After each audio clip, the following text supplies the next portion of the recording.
What's up, YouTube? Just Bristol the Horny Homemaker. I want you to take a look at this on TV. I have a lot to say about it.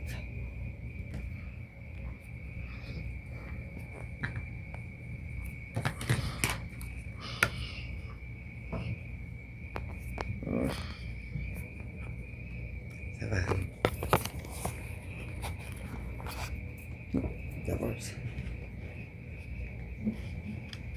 Jackson Pollock's death in 1956 wasn't just the tragic end of a famous painter. It was the kind of story that feels more like a scene from a cautionary movie than real life. By then, Pollock was already a legend, known as the wild genius of abstract expressionism, splattering paint across canvases in ways that baffled some and mesmerized others. He was at once celebrated and criticized, a man whose talent seemed inseparable from his demons. Alcohol was his constant shadow, and it was not exactly a secret in the art world that his drinking was both fueling and destroying him. On the night of August 11th, 1956, those demons finally caught up. Driving his Oldsmobile convertible on the country roads of East Hampton, New York, Pollock was behind the wheel, drunk and reckless. With him were his mistress Ruth Kligman and her friend Edith Metzger. Less than a mile from his home, he lost control of the car, which skidded off the road, flipped, and slammed into a tree. The crash Pollock instantly and also claimed the life of Edith.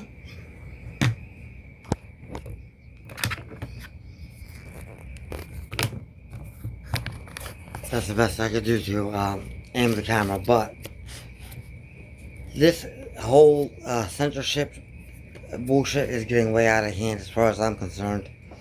This channel is a channel that constantly talks about death and and disasters and shit like that, and that bleep you heard was to censor the word killed.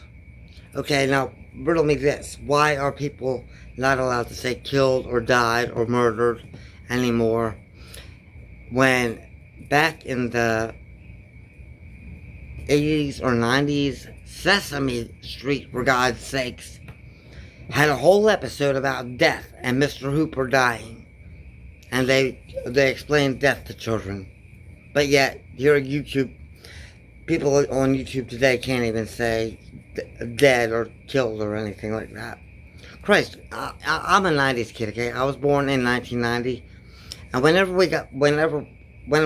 we were kids and we were mad at our friends, we would tell, like, if our friend did something wrong and we were mad at them, we would just go to them, "I'm gonna kill you." We used to say that like it was nothing, like it was absolutely nothing. In school, in daycare, and we were all under 10 years old when we were going around saying that in the 90s. When you were mad at somebody, "I'm going to kill you. I'm going to strangle you. I'm going to shoot you." That's what we would say when we were mad.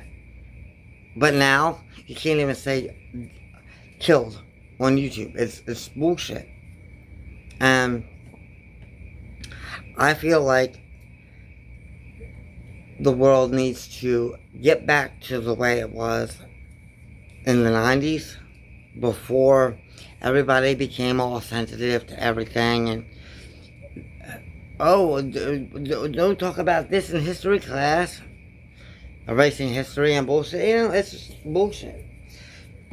It's like the end of time. It feels like the end of times are near, because history, people are just trying to erase certain things from history. Aunt Jemima is gone, Miss Butterworth,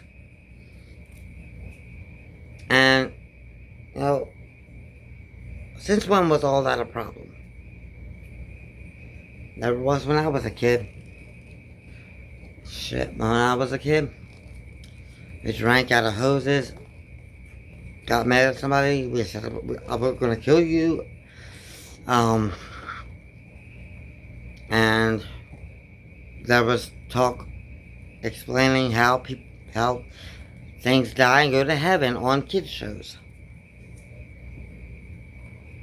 We weren't coddled and cradled and told everything's gonna be peaches and cream for all of eternity. Educate people. Don't sit there and censor shit. And if you're going to have a channel like that, especially if you're going to have a channel like that that just revolves around death and disaster, then don't censor that shit. And if you are, please find something else to talk about that you don't have to put bleeps in and anything like that. I mean, if you're directing it if you're talking about something that adults would want to listen to and adults would want to understand, then odds are pretty good you're not going to see a 5-year-old watching something like this. So you don't have to censor it. And if the 5-year-old is watching it, that's their own damn fault. You're not their babysitter. You don't have to G-rate everything for them. That's what they have parents for. And teachers and supervisors and babysitters. So people who run TV networks and sit behind news desks and cameras on YouTube don't have to babysit your kids for you. Because you got all that at your disposal. The world's just gone to shit. People wonder why I just stay in here watching movies all the time and clean and only go out when I absolutely have to.